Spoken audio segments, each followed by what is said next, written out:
இந்த வீடியோல UGTRB chemistry 2024 எக்ஸாமுடைய answer key பார்க்க போறோம். அதாவது இந்த யூஜிடிஆர்பி எக்ஸாம் February 4, 2024ல நடந்த எக்ஸாம். அப்போ இதுக்கான ஆன்சர் கீ 150 கொஸ்டின்ஸ் இருக்குது. நாம இப்போ ஒரு ஒரு 50 கொஸ்டின்ஸ்க்கு நாம ஆன்சர் கீ பார்க்க போறோம். வாங்க ஒவ்வொரு கொஸ்டினும் நாம பார்த்தோம். இப்போதான் என்னுடைய சேனலுக்கு நீங்க புதுசுன்னா என்னுடைய சேனலை சப்ஸ்கிரைப் பண்ணிடுங்க. டிஆர்பி எழுத போற அனைவருக்கும் ரொம்ப ரொம்ப யூஸ்ஃபுல்லா இருக்கும் இந்த சேனல். உடனடியாக சப்ஸ்கிரைப் பண்ணிடுங்க. வாங்க நம்ம ஒவ்வொரு கொஸ்டினுக்கு ஆன்சர் கீ பார்த்தோம். First question, an ionic bond is formed between two elements of the following nature. இப்போ அயனிக் பாண்டு எதுக்கு இடையில நடக்கும் அப்படிங்கிறத கேட்டுக்கிறாங்க. இதுல பாத்தீங்கன்னா positive negative electro negative electro negative electro positive அப்படிங்கிறதெல்லாம் கொடுத்துக்கிறாங்க. அப்ப பாத்தீங்கன்னா ஒரு எலக்ட்ரோ பாசிட்டிவ்க்கும் ஒரு எலக்ட்ரோ நெகட்டிவ்க்கும் இடையில தான் இந்த அயனிக் பாண்டு உங்களுக்கு ஃபார்ம் ஆகும்.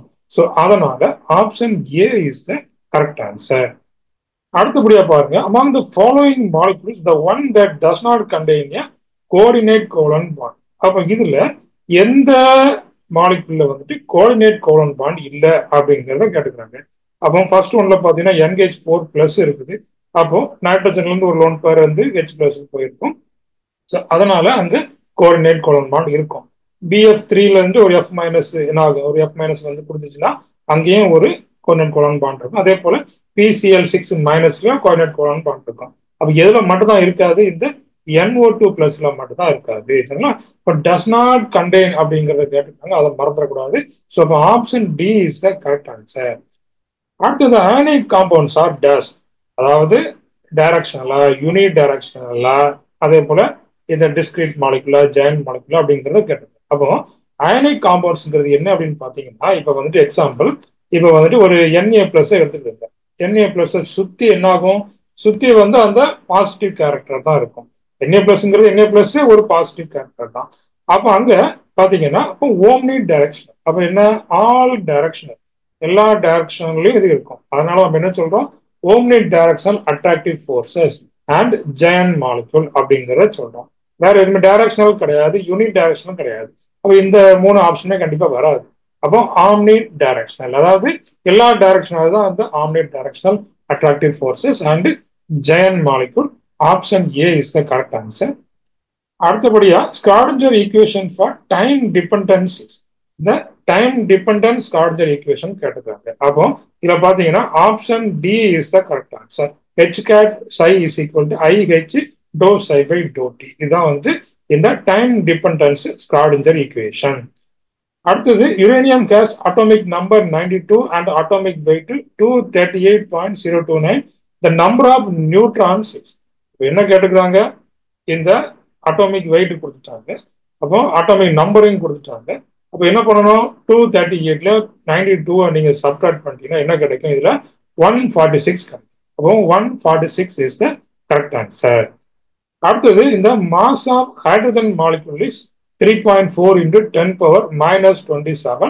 இந்த molecule moves at a speed of 1700 meter per second. What is the de Broglie wavelength? என்ன கேட்டுக்கிறாங்க, இதுல டி ப்ராக்லி வேவ்லென்த் கேட்டுக்கிறாங்க. அப்போ என்ன கொடுத்துட்டாங்க, இந்த மாஸ் கொடுத்துட்டாங்க இல்லையா, மாஸ் வந்துட்டு என்ன எம் கொடுத்துட்டாங்க. அப்போ எம் எவ்வளவு, அப்போ 3.4 into 10⁻⁻27. அதுக்கப்புறமா இந்த ஸ்பீடு, அப்போ வெலாசிட்டி இல்லையா, அப்போ அதையும் கொடுத்துட்டாங்க. அப்போ அது எவ்வளவு, அப்போ 1700 மீட்டர் பெர் செகண்ட். என்ன கேட்டுக்கிறாங்க, டி ப்ராக்லி வேவ்லென்த். அப்போ வேண்டியது என்ன, லாம்டா தான் நமக்கு வேணும். Lambda is equal to H/mv.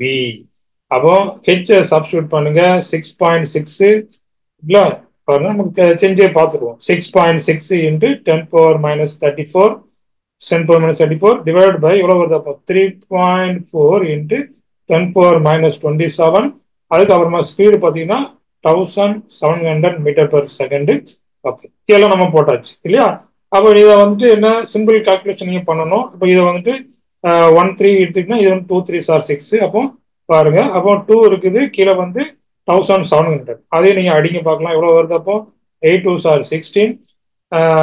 ஆனா அங்க ஆன்சர் எல்லாமே சேம் தான். அப்போ அதனால பிரச்சனையே கிடையாது, நீங்க வந்து டிவைட் பண்ணணும்னு அவசியமே கிடையாது.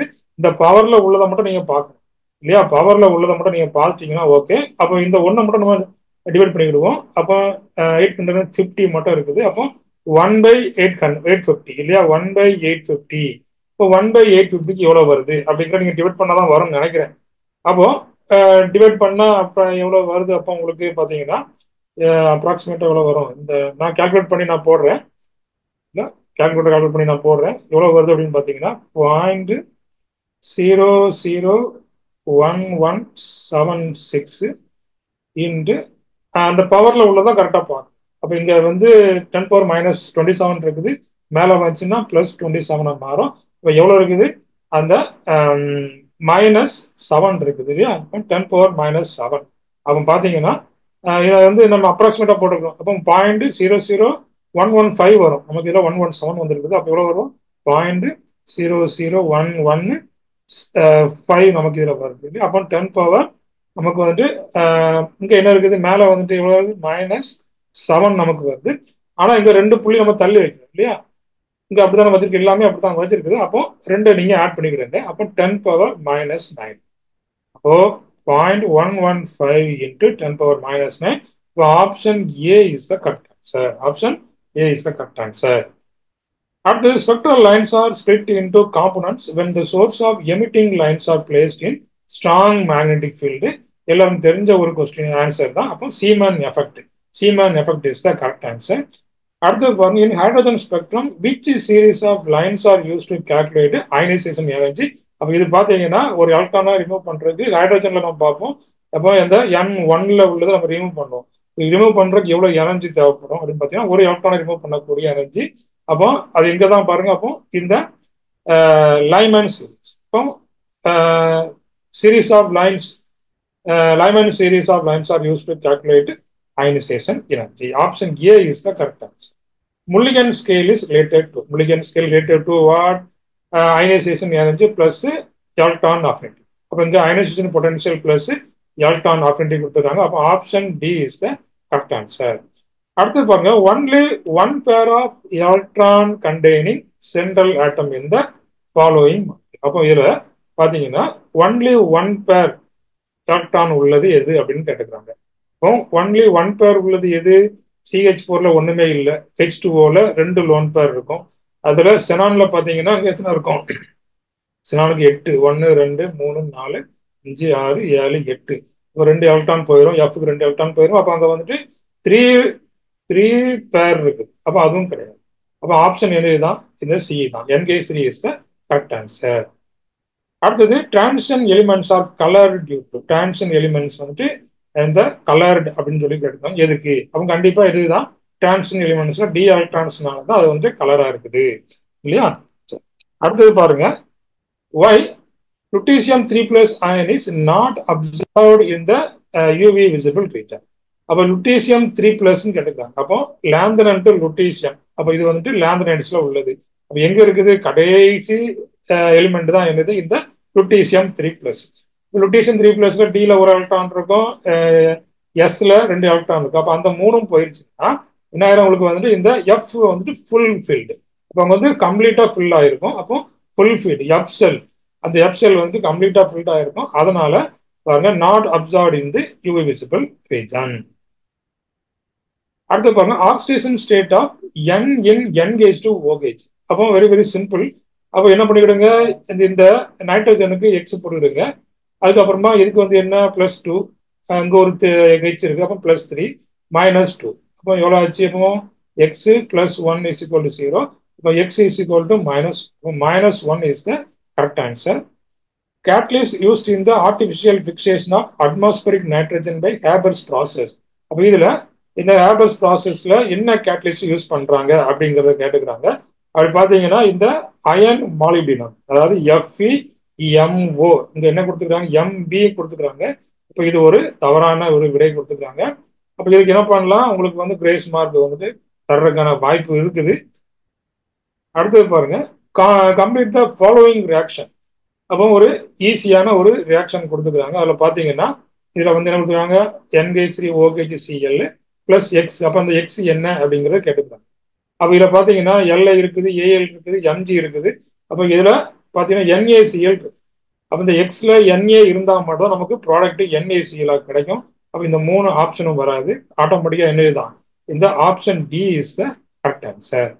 அடுத்து பார்த்தீங்கன்னா phosphine gas catches fire in contact with air forming dash smoke.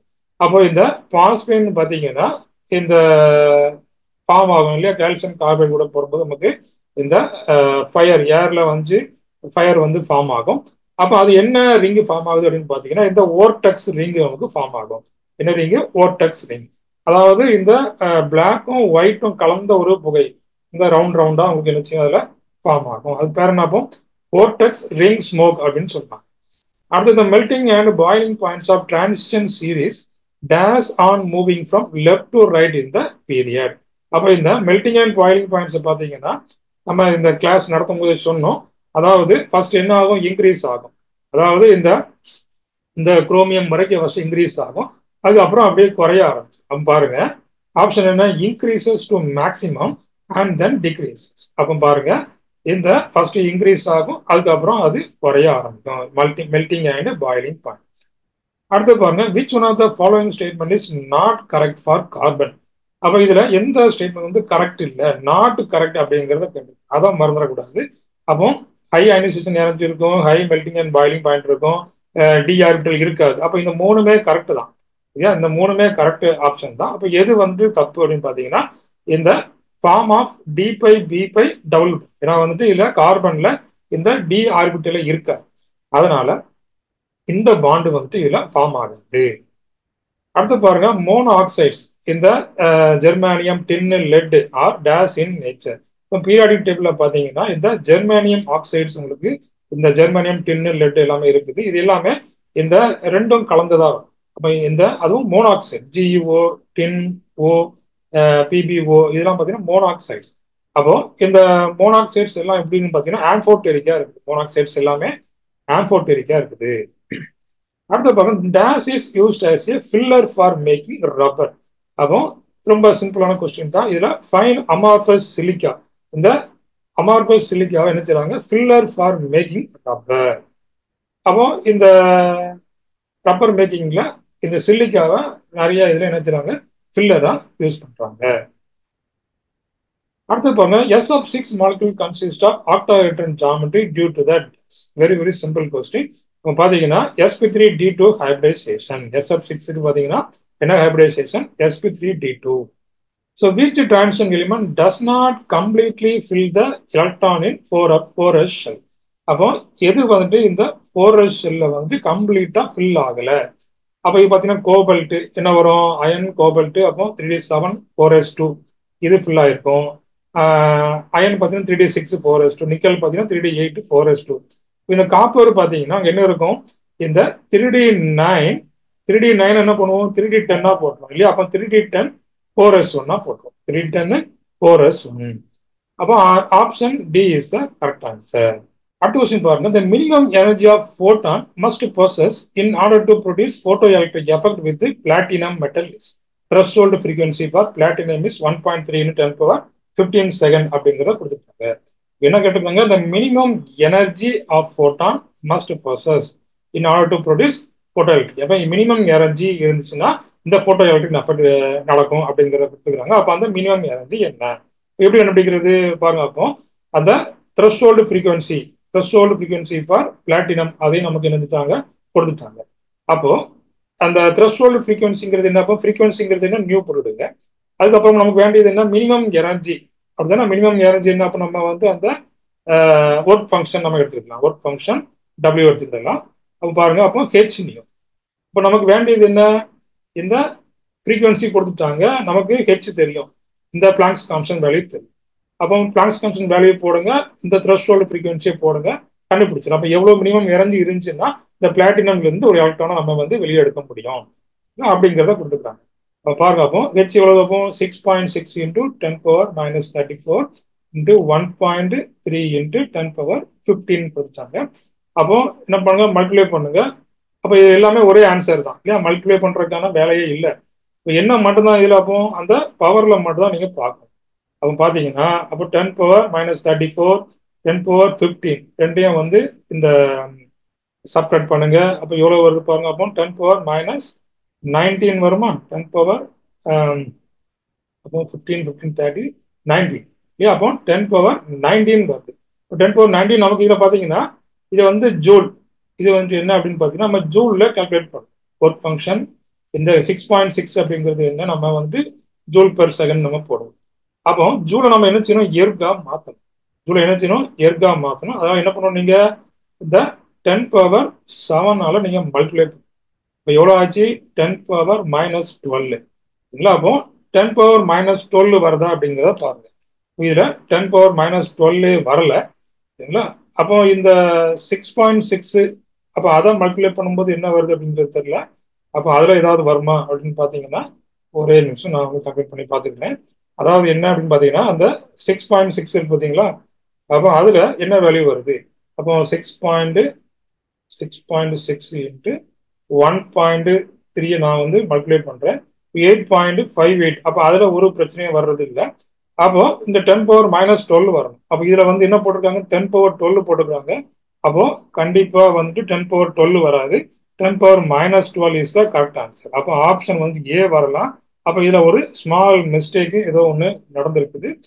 Okay.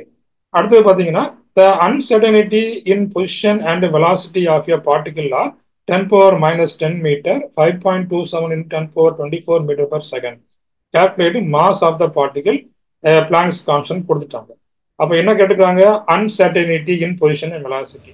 இந்த கொஸ்டின்ல இருந்து நாம அடுத்த வீடியோவில் ஆன்சர் கீ பார்க்கலாம். தேங்க்யூ. தேங்க்ஸ் ஃபார் வாட்சிங்.